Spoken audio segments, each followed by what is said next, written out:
প্রতিদিনের চিন্তা ও প্রার্থনা। 5ই আগস্ট। দিনের প্রধান চিন্তা।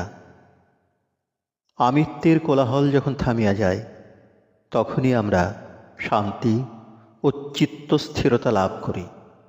ইহার অভাবে আমাদের পক্ষে দিব্য দৃষ্টি লাভ সম্ভবপর নয়।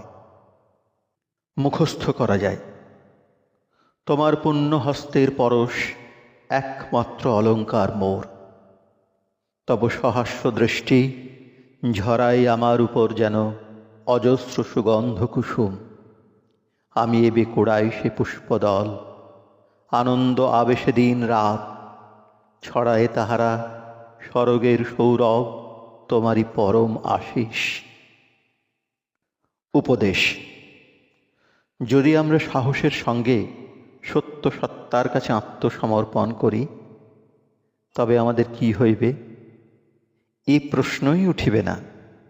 তখন আমরা এমন এক প্রাণস্পর্শী শক্তি সঞ্চারক ধনের অধিকারী হইব, যে সে হিসাব নিকাশ দ্বিধা প্রশ্নের কথা মনে উঠিবেই না। তখন ভগবান যে আছেন, এই সত্য আমাদের অন্তরে উদ্ভাসিত হইবে। এই নূতন দিব্য দৃষ্টি অন্তরের ভিতরেই জাগ্রত হয় এবং ইহা আমাদের সমস্ত জীবনকে ভরিয়া দেয়। যদি কখনো বা আমরা এই দৃষ্টি হারাইয়া ফেলি, আমরা যেন নৈরাশ্যে কাতর হইয়া না পড়ি, বরঞ্চ আমরা চোখ বুজিয়া অন্তরের দৃষ্টিকে একাগ্র করিব।